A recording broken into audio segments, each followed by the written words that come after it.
Hey everyone, in this video I'll show you how to get X-ray in Minecraft Java 1.21.4. Let's get started.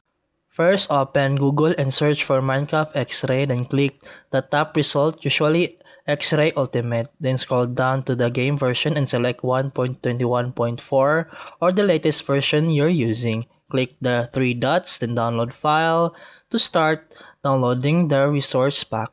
While it's downloading, launch Minecraft 1.21.4, then go to Options, then Resource Pack, then open Pack folder. This opens the folder where Minecraft stores all resource packs. Then locate the X-ray Ultimate zip file in your download folder, then drag it into the Minecraft resource pack folder you just opened. Now, return to Minecraft and you'll see X-ray Ultimate in the available packs.